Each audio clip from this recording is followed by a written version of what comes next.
Dear followers, salut, bienvenue dans cette nouvelle vidéo. Comme promis à la précédente, nous allons vous parler aujourd'hui des abus dans les procédures judiciaires, notamment la garde à vue. Comment sortir de la garde à vue en pro? Comment sortir de la garde à vue comme un seigneur, comme un maître? Lorsque vous recevez une convocation d'un enquêteur ou bien d'un commissaire ou un commandant de brigade, en tout cas d'un OPJ, il ne faut pas paniquer. Il y a les premières règles à suivre. À la réception, le premier réflexe, c'est d'abord 1. De faire la copie de la convocation que vous conservez jalousement chez vous avant de vous en aller. Elle sert à quoi cette copie? Premièrement, c'est une preuve que vous avez été convoqué à leur instance et qu'il y a une procédure contre vous et que votre présence a été requise. Ça, c'est pour prévenir des OPJ qui aiment souvent faire des procédures en catimini cachées et qui après, juste pour vous extorquer de l'argent et quand ça a loupé, ils sont les premiers à nier ne vous avoir jamais vu, ni avant cette procédure, ni même après. Voilà, c'est la première preuve. Une fois que vous l'avez fait, n'oubliez surtout pas d'en parler à un proche, un membre de la famille, un ami, un avocat de préférence ou bien un conseil quelconque. C'est la première des choses, c'est une très bonne chose, c'est un très bon réflexe. Alors, quand vous allez me parler, ce n'est pas tout. Quand vous vous rendez donc maintenant au poste de police qui a requis votre présence, soyez accompagné par une tierce personne. Ça peut être les 3 personnes précédemment citées, ou bien même, peu importe la personne, mais une personne qui peut être capitale en cas d'incident. Capitale en quoi? Parce que celle-là peut être un témoin très important, clé dans la chose.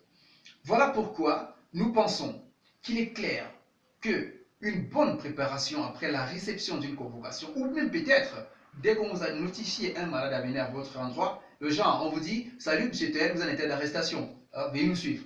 Tout commence par là. Est-ce qu'on vous a lu vos droits? Sinon, refusez de le suivre. Refusez de le suivre complètement. Dites non, je ne peux pas vous suivre. Mais cette façon de violence, sans bagarre, sans une résistance folle, tout simplement. S'il vous somme à le suivre et est prêt à vous menacer, de vous amener des cris de force, alors dites-lui simplement que voilà, j'y vais, mais contre ma volonté. Là, vraiment, c'est une arrestation abusive. Maintenant, une fois au poste de police, donc, on peut revenir donc en nos moutons, comme on dit chez nous en Afrique. Une fois... Ah, nous oublions l'empêchement. Si vous recevez une convocation, n'oubliez pas, une convocation n'est pas un mandat. Il y a plusieurs mandats. Il y a des mandats d'amener, des perquisitions, des mandats de machin, des mandats. Voilà. Mais une convocation n'est qu'une convocation. Si vous avez une convocation que vous êtes empêché, parce que vous êtes peut-être un homme d'affaires, vous avez un problème de santé, vous ne pouvez pas vous rendre disponible au moment où vous avez reçu la convocation, c'est pas grave, pas de panique. Ne vous agitez pas, hein, c'est pas grave. Tout simplement, faites une lettre polie avec accusé de réception que vous envoyez au poste à l'heure du rendez-vous ou avant le rendez-vous pour demander un ajournement pour que vous puissiez vous libérer. Parce que si vous ne le faites pas, et c'est une procédure très sérieuse, l'OPJ en question est en droit, s'il connaît ses droits, de requérir ou bien de recourir au service du procureur de la République pour se faire établir un mandat d'amener pour vous y contraindre des forces. Alors ce n'est pas bien non plus, et en même temps c'est moralement très déstabilisant.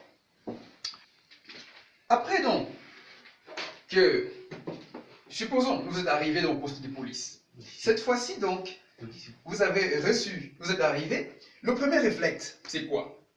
Regardez votre montre. Ça a 3 avantages, du moins, un avantage certain. Premièrement, notez l'heure du début de la garde à vue ou bien de votre arrivée dans ce commissariat, parce que vous en aurez besoin au moment de l'audition. Ça c'est sûr. Vous notez l'heure.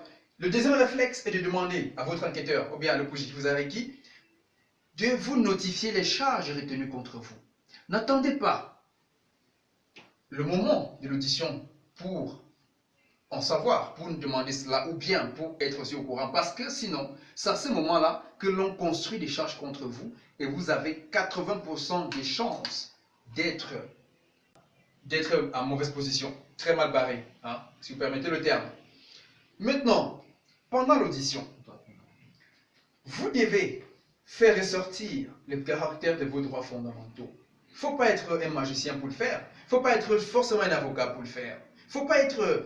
Je ne sais pas, c'est juste un réflexe à développer. Quels sont vos droits fondamentaux? Premièrement, vous avez le droit de vous faire assister par un conseil de votre choix, ou bien un membre de la famille qui vous convient, ou bien un ami proche, peu importe, quelqu'un qui comprend mieux que vous. Parce que le but est non seulement d'être témoin de la régularité de la procédure, mais ensuite, le but, c'est d'être un témoin capital au cas où il y a un incident toujours inattendu, ou bien une conspiration contre vous. Voilà pourquoi c'est nécessaire. Vous avez également le droit de vous faire consulter par un médecin si vous vous rendez compte que votre état de santé n'est pas correct, que vous ne vous sentez pas bien, que ce soit un malaise, que ce soit la bastonnade, je ne sais pas trop, quelque chose qui vous met mal à l'aise, vous demandez qu'un médecin vous consulte. C'est votre droit, de votre choix si vous voulez, ou bien un médecin choisi, ou bien peut-être requis par les services judiciaires en question. Il ne faut pas oublier également, c'est que les agents ou bien les OPJ ne sont pas des monstres, ce sont des citoyens, ce sont des hommes comme vous et moi. Ne les craignez pas, ne tremblez pas, exprimez-vous librement, défendez vos droits gentiment et calmement.